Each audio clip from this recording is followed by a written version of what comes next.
কোরবানির পশুর হাটে বেড়েছে ক্রেতা বিক্রেতার ভিড়। ছোট ও মাঝারি পশুর চাহিদাই বেশি।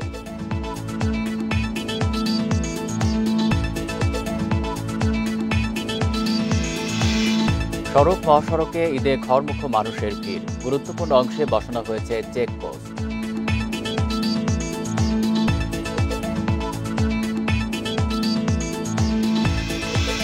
ফরিদপুরের ভাঙ্গায় বাসের ধাক্কায় মাহিন্দ্রার 5 গরু ব্যবসায়ী নিহত, আহত 4 জন। পালিয়েছে বাস ও চালক।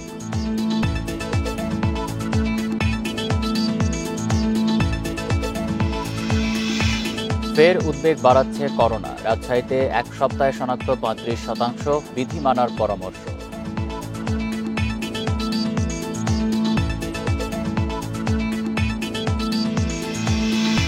বৃষ্টি ও ঢলে বাড়ছে সুরমা, কুশিয়ারা, জাদুকাটার পানি। নতুন এলাকা প্লাবিত, বাড়ছে মনু, ধরলা ও ব্রহ্মপুত্রের পানিও।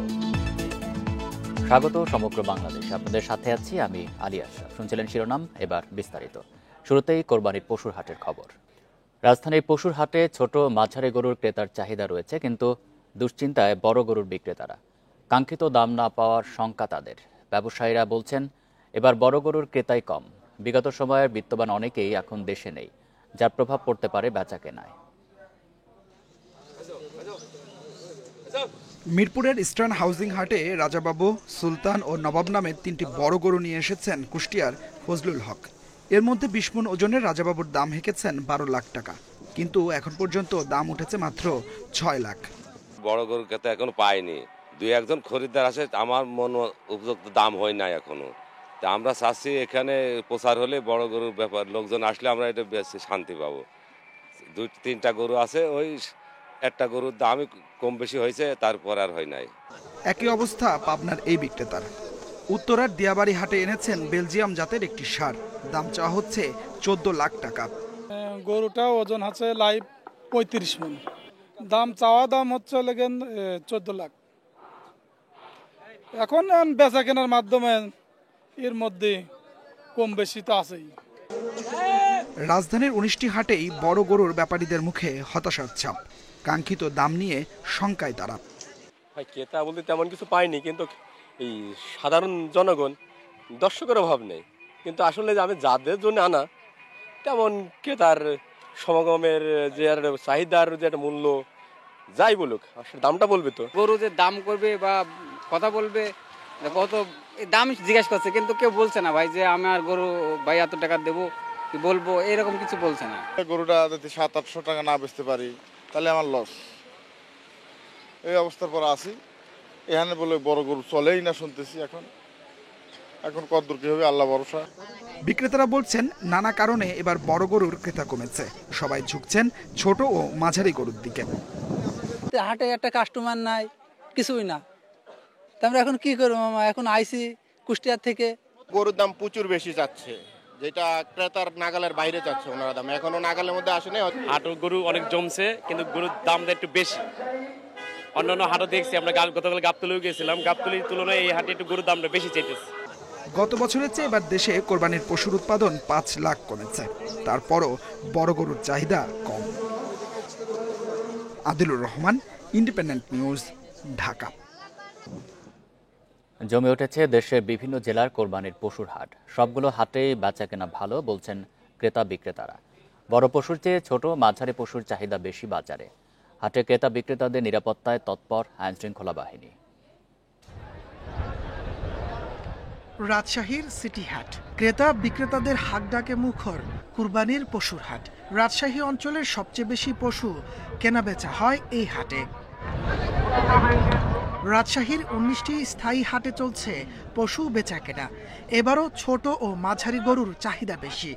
দাম নিয়ে মিশ্র প্রতিক্রিয়া ক্রেতা বিক্রেতাদের। গরু এবার অনেক আমদানি, কিন্তু গরুর দাম প্রচুর আর কি, আমরা গরু কিনতে পারছি না। এখন দাম চাচ্ছে 90, ওই 70-75 দাম বলছে। একই চিত্র উত্তরাঞ্চলের অন্যতম বড় নাটোরের তেবাড়িয়া পশুর হাট। এছাড়া সিংড়া, গোপালপুর, গুরুদাসপুর সহ ছোট বড় অন্তত 12টি পশুর হাটেও বেচাকেনা ভালো। গরু উঠা কমের কারণে এই কৃষকেরা যারা গরু নিয়ে এসছে তারা দাম একটু বেশি যাচ্ছে। গরুর দামও বলতেছে কম, পাটি নাই, পাটি খুবই কম হাটে। সবগুলো হাটের নিরাপত্তায় তৎপর আইনশৃঙ্খলা বাহিনী। চাঁদাবাজ, দালাল ও প্রতারক চক্র ঠেকাতে সতর্ক তারা। কোনো প্রতারক, চাঁদাবাজ কোনো কিছুরই এখানে ঘটে নাই, সমাগম নাই, এবং যারা ব্যাপারী গরু কিনে চলে যাচ্ছে স্বাচ্ছন্দ্যে, আইন শৃঙ্খলা পরিস্থিতি ভালো এবং রোডটাও আমরা ক্লিয়ার রাখতে পেরেছি। রাজবাড়ীর বিভিন্ন হাট ঘুরে পশু কিনছেন ক্রেতারা। দাম নিয়ে মিশ্র প্রতিক্রিয়া তাদের। পটুয়াখালীর কলাপাড়ার হাটগুলো জমে উঠলেও ক্রেতা কম বলছেন বিক্রেতারা। খাগড়াছড়িতে ব্যক্তি পর্যায়ে পালন করা গরুর চাহিদা বেশি। গতকালকেও বাজার দেখছি আমরা, পরশুদিনও বাজার দেখছি, আজকে বাজার একটু বেশি মনে হচ্ছে, বেশি মনে হচ্ছে। একটা গরু ছোট দেশি গরু, মোটামুটি বাজার আগের চাইতে অনেক ভালো। হাটে জাল নোটের ব্যবহার ঠেকাতে সতর্ক ব্যাংক কর্মকর্তারা। পাশাপাশি অসুস্থ পশু শনাক্তে কাজ করছেন ভেটেনারি কর্মকর্তারাও। তাপস সরকার, ইন্ডিপেন্ডেন্ট নিউজ। গরু মহিষের পাশাপাশি চট্টগ্রামের কর্ণফুলীর মজ্জারটেক কোরবানির পশুর হাটে এবারের চমক মরুভূমির জাহাজ খ্যাত উট। উটগুলো দেখতে ভিড় করছেন কৌতূহলী মানুষ। প্রতিটি উটের দাম হাঁকা হচ্ছে ৩৫ লাখ টাকা। বিক্রি না হলে উট তিনটি জবাই করে আশেপাশের মানুষকে খাওয়াবেন বলে ঘোষণা দিয়েছেন হাটের ইজারাদার।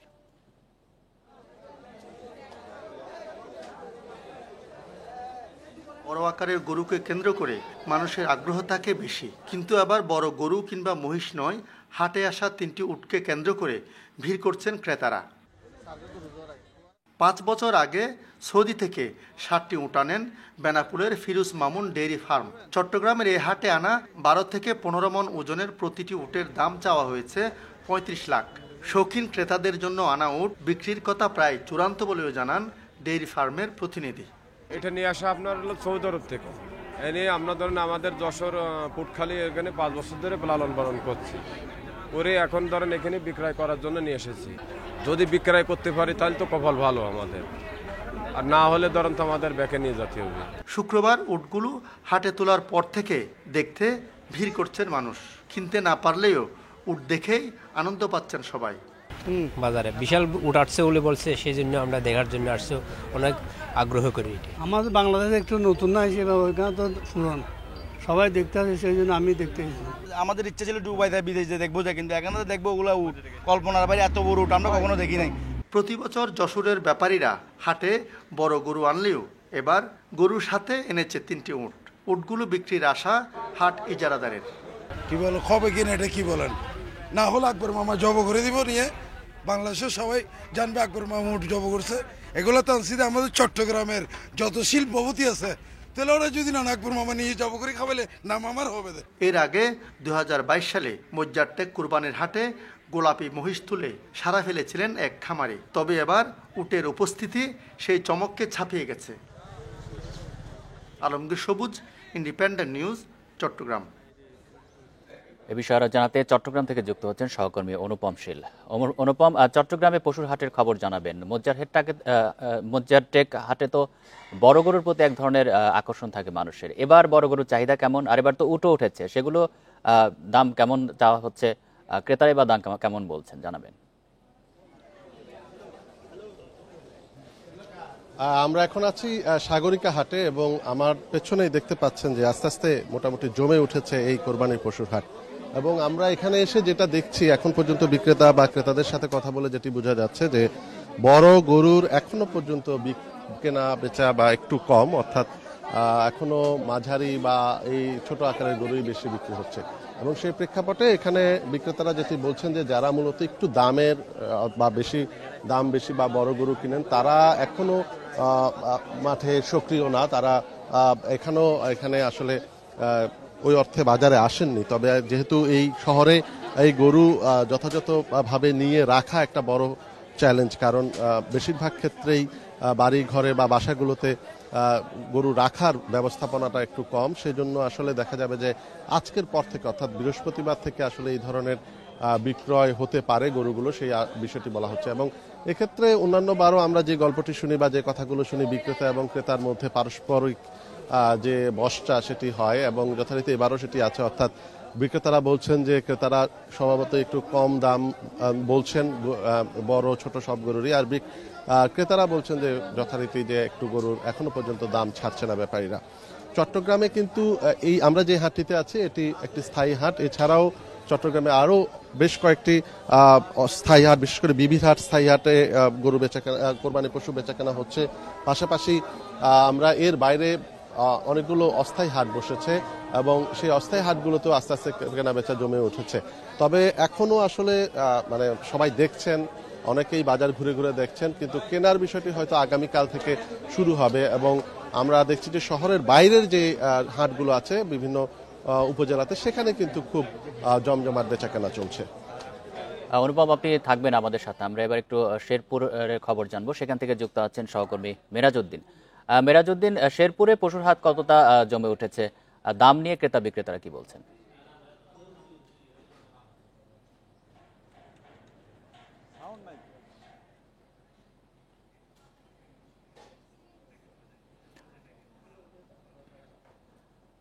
আমরা মেরাজের সাথে এই মুহূর্তে সংযোগটি স্থাপন করতে পারিনি। আমাদের সাথে যুক্ত ছিলেন সহকর্মী অনুপম শীল।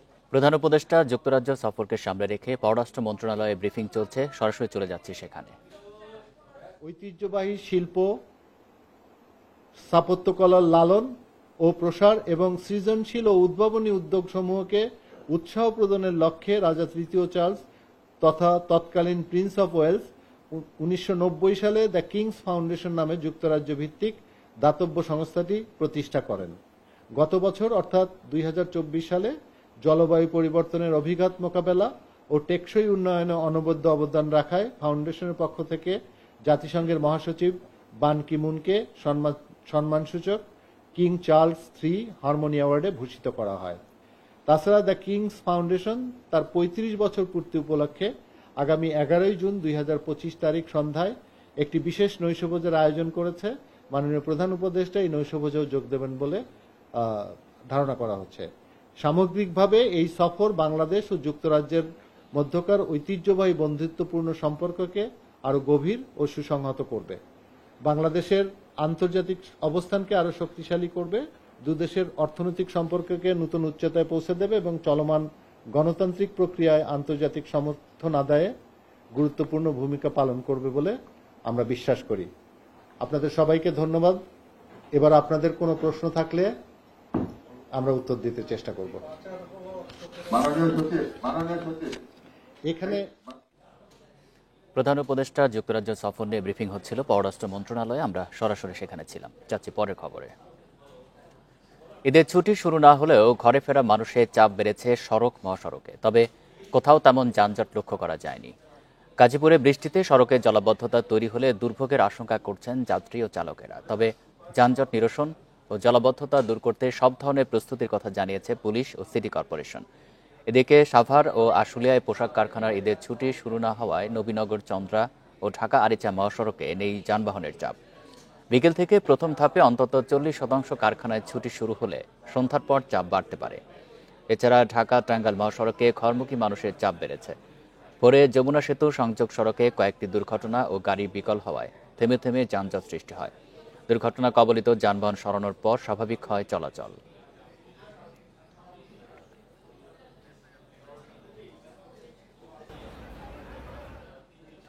এ নিয়ে আরো জানাতে গাজীপুর থেকে যোগ দিচ্ছেন সহকর্মী আবুল হাসান। আবুল হোসেন, আপনি একটু জানাবেন যে মহাসড়কের এই মুহূর্তের কি পরিস্থিতি, যানজট আছে কিনা, আর জলাবদ্ধতা নিয়ে তো কোনো কোনো জায়গায় একটু উৎকণ্ঠা রয়েছে। সিটি কর্পোরেশন থেকে কি ধরনের ব্যবস্থা নেওয়া হয়েছে?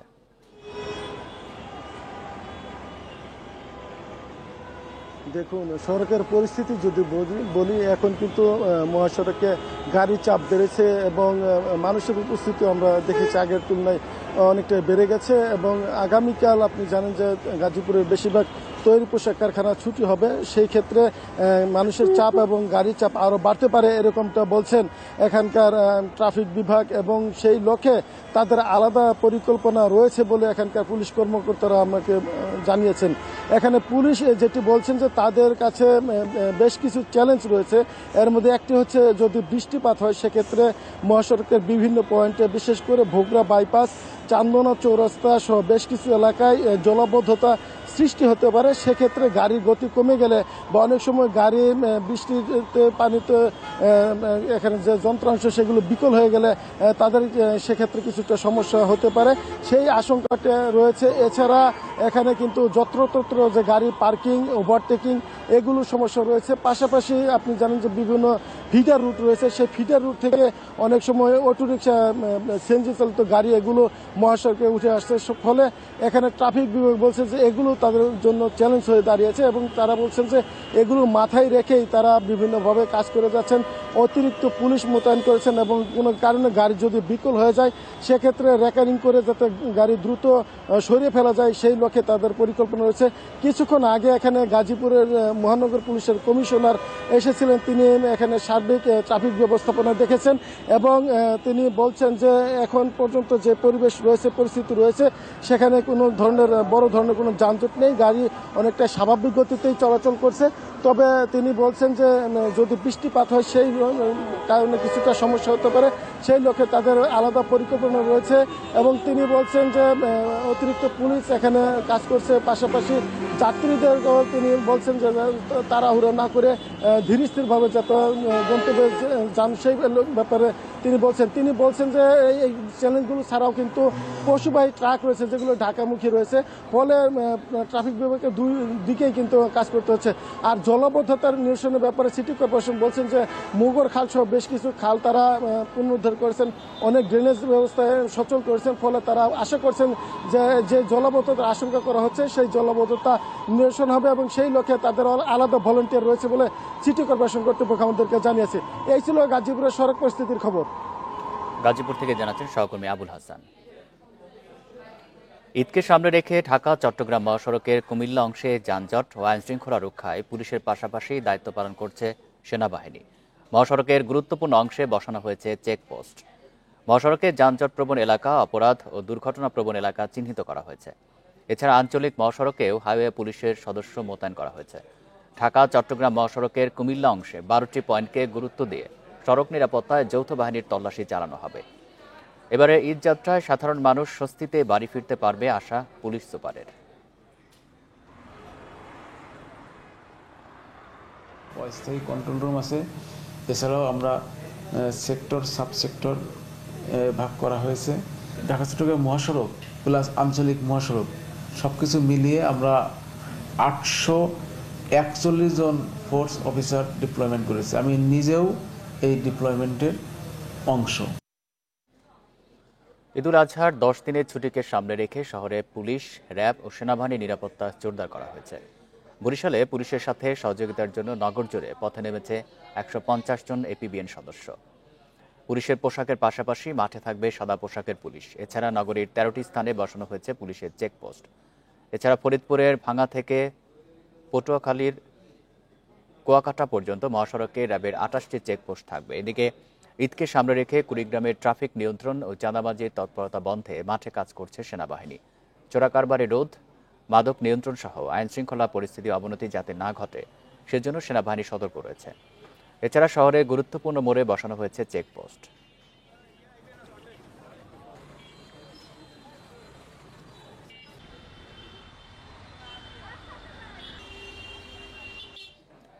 লক্ষ্মীপুরে ঈদকে সামনে রেখে বাস টার্মিনাল ও সড়কে যাত্রীদের কাছ থেকে অতিরিক্ত ভাড়া আদায়ের প্রতিবাদে মানববন্ধন করেছে স্থানীয়রা। দুপুরে জেলা প্রশাসক কার্যালয়ের সামনে সড়কে ঘণ্টাব্যাপী এই কর্মসূচি পালন করা হয়। কনসাস কনজিউমার সোসাইটি লক্ষ্মীপুর জেলা শাখার উদ্যোগে এই কর্মসূচি পালন করা হয়। এ সময় বক্তারা বলেন, ঈদুল আজহাকে সামনে রেখে পরিবহনগুলো সড়কে নৈরাজ্য করে চলেছে। সড়কে যাত্রীদের হয়রানি, অতিরিক্ত ভাড়া আদায় বন্ধে অভিযান চালানোর দাবি তাদের। পরে মানববন্ধন শেষে জেলা প্রশাসক বরাবর স্মারকলিপি দেওয়া হয়।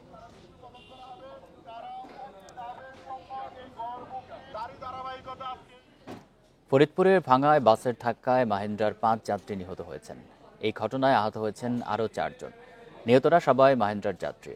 সকালে গরু কিনতে শিবচর থেকে টেকেরহাটে যাচ্ছিল মাহিন্দ্রাটি। ঘটনার পরপরই পালিয়ে গেছে যাত্রীবাহী সেই বাস। বুধবার সকালে ফরিদপুরের ভাঙা থেকে গরু কিনতে অন্য যাত্রীদের সঙ্গে যাচ্ছিলেন ইব্রাহিম সর্দার, তার ছেলে মনির। মাহিন্দ্রাটি টেকেরহাটের দিকে যাচ্ছিল। বাবলাতলা এলাকায় পৌঁছালে যাত্রীবাহী বাস ধাক্কা দেয় গাড়িটিকে। এতে বাবা ছেলে সহ মাহিন্দ্রার 4 যাত্রী নিহত হন। আহত 5 জনকে উদ্ধার করে ভাঙা স্বাস্থ্য কমপ্লেক্সে নেওয়া হলে মারা যান আরও 1 জন।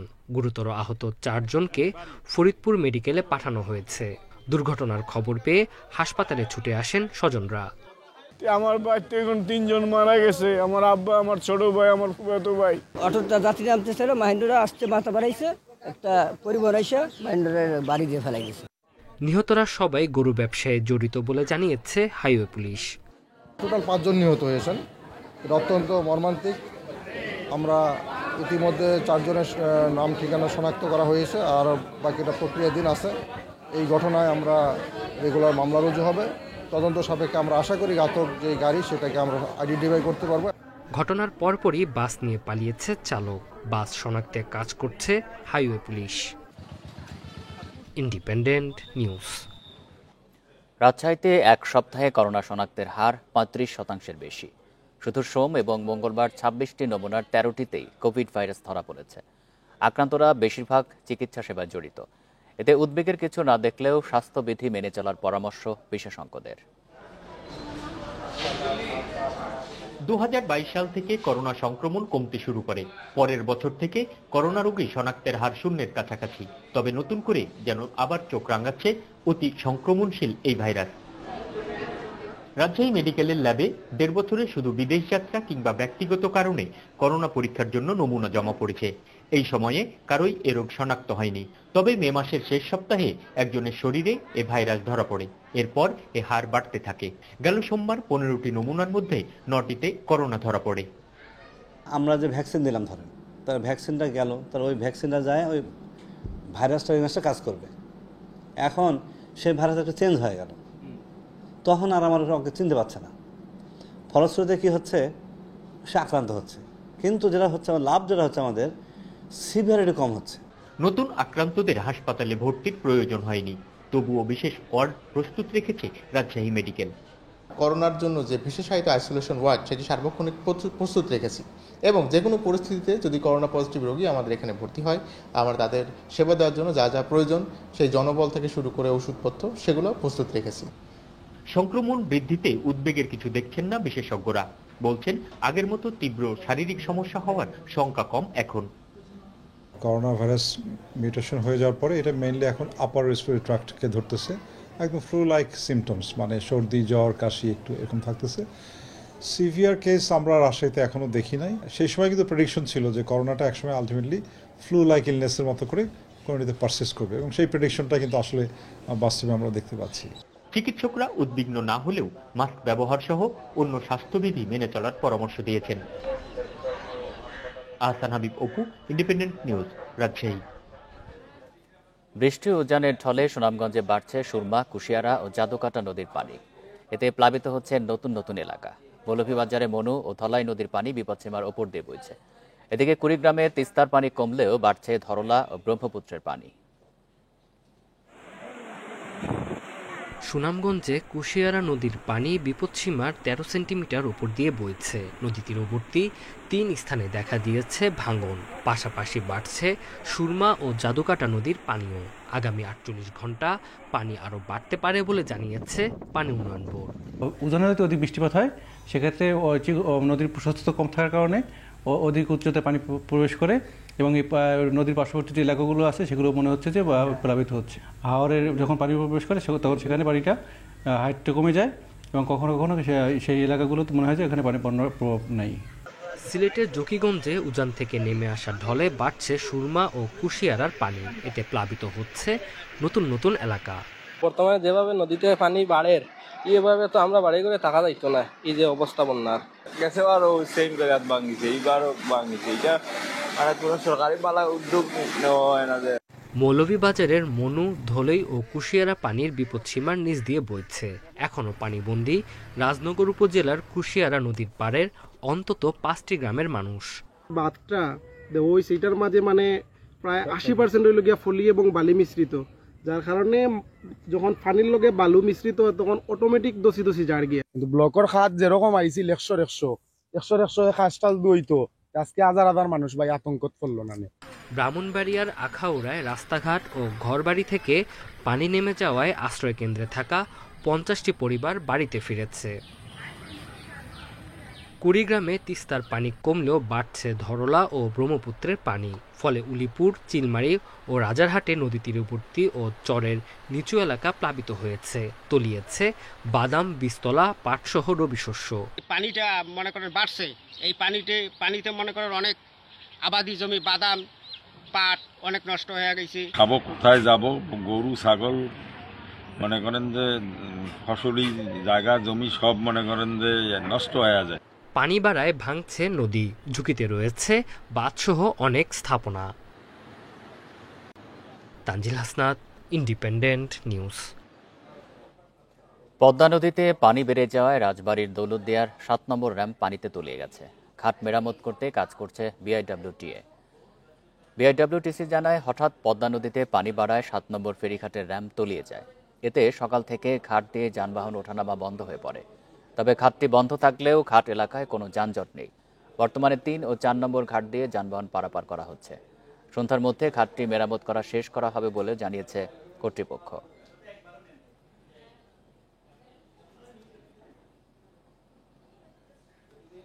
শরীয়তপুর সদরে যুবদলের সভাপতি রুহুল আমিন ব্যাপারীর বাড়িতে ককটেল বিস্ফোরণ ঘটিয়েছে দুর্বৃত্তরা। মঙ্গলবার রাতে পৌরসভার 8 নম্বর ওয়ার্ডের স্বর্ণখোস এলাকায় এই ঘটনা ঘটে। স্থানীয়রা জানায়, রাতে একদল দুর্বৃত্ত তার বাড়ির প্রধান ফটকের সামনে 2টি ককটেল নিক্ষেপ করে পালিয়ে যায়। এতে আশপাশের এলাকায় আতঙ্ক ছড়িয়ে পড়ে। খবর পেয়ে পুলিশ ঘটনাস্থলে গিয়ে আলামত সংগ্রহ করে। লিখিত অভিযোগ পেলে আইনগত ব্যবস্থা নেওয়া হবে বলে জানিয়েছে পুলিশ। রুহুল আমিন দীর্ঘদিন ধরে বিএনপির রাজনীতি করে আসছেন। বর্তমানে তিনি সদর উপজেলা যুবদলের সভাপতি।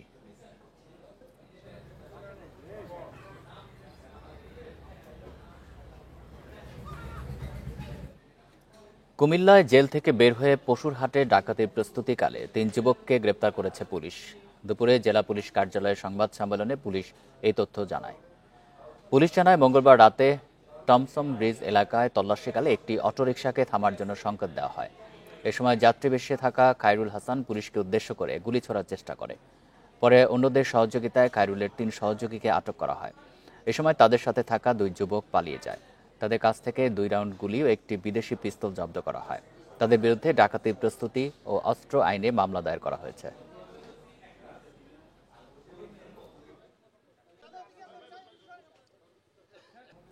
পঞ্চগড়ে ভুট্টা খেতে কাজ করার সময় বিদ্যুৎ স্পর্শে কলেজ ছাত্রসহ 3 জনের মৃত্যু হয়েছে। সকালে সদর উপজেলার ফকিরেরহাট এলাকায় এই ঘটনা ঘটে। সকালে ফকিরেরহাট এলাকায় ভুট্টা খেতে কাজ করতে যান 14 জনের একটি দল। এ সময় ক্ষেতের মধ্যে বিদ্যুতের তার ছেঁড়া অবস্থায় পড়েছিল। এক পর্যায়ে বিদ্যুৎ সরবরাহ চালু হলে কয়েকজন বিদ্যুৎ স্পর্শে আহত হন।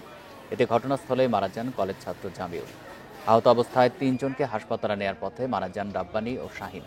গুরুতর আহত অবস্থায় জয় ইসলাম নামে একজনকে উন্নত চিকিৎসার জন্য রংপুর মেডিকেল কলেজ হাসপাতালে পাঠানো হয়েছে।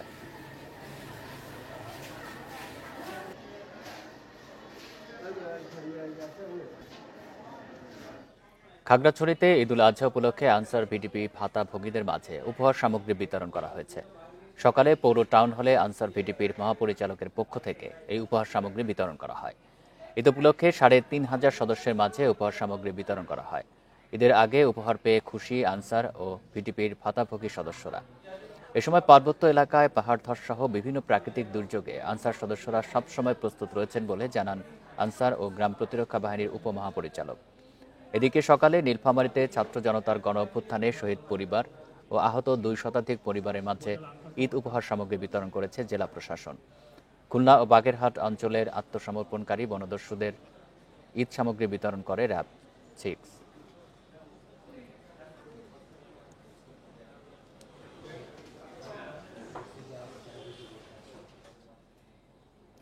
নওগাঁয় ফ্ল্যাট বুঝিয়ে না দেওয়ার অভিযোগ উঠেছে 3 লিজেন্ড ডেভেলপমেন্ট কোম্পানি লিমিটেডের পরিচালক নীলুফা আক্তারের বিরুদ্ধে। ভুক্তভোগীর দাবি, জমির মালিক চুক্তি অনুযায়ী নির্ধারিত সময়ের মধ্যেও ফ্ল্যাট বুঝে পাননি। এ বিষয়ে 3 লিজেন্ড ডেভেলপমেন্ট কোম্পানি লিমিটেডের পরিচালক জানান, মুস্তাফিজুর রহমান রেপ্তা সহ 3 মালিককে চুক্তি অনুসারে 35% ফ্ল্যাট বুঝে দেওয়া হয়েছে।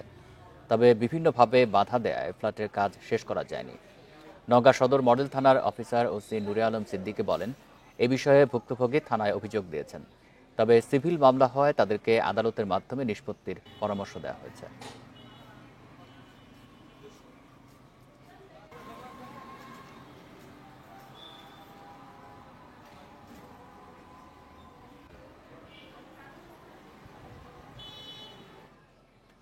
নেত্রকোনার দুর্গাপুরের বিজয়পুর সীমান্ত দিয়ে ৩২ জনকে পুশিন করেছে বিএসএফ। তাদের মধ্যে ২১ জন নারী, ৩ জন শিশু ও ৮ জন পুরুষ। মঙ্গলবার রাতে বিজয়পুর সীমান্তে তাদেরকে পুশিন করা হয় বলে জানিয়েছে বিজিবি। বাহিনীটির ময়মনসিংহ সেক্টরের কমান্ডার কর্নেল সরকার মোহাম্মদ মুস্তাফিজুর রহমান জানান, সীমান্তে প্রায় ৫০০ গজ ভেতরে জগৎকুড়া এলাকায় তাদেরকে পুশিন করে বিএসএফ। পরে তাদেরকে আটক করা হয়। প্রাথমিক জিজ্ঞাসাবাদের জন্য আটক ৩২ জনকে জেলা পরিষদ ডাকবাংলোতে রাখা হয়েছে। এদিকে চাঁপাইনবাবগঞ্জের জোহরপুর সীমান্তে অনুপ্রবেশের অভিযোগে বিএসএফের এক সদস্যকে আটক করে স্থানীয়রা। পরে পতাকা বৈঠকের মাধ্যমে তাকে ফেরত দেওয়া হয়।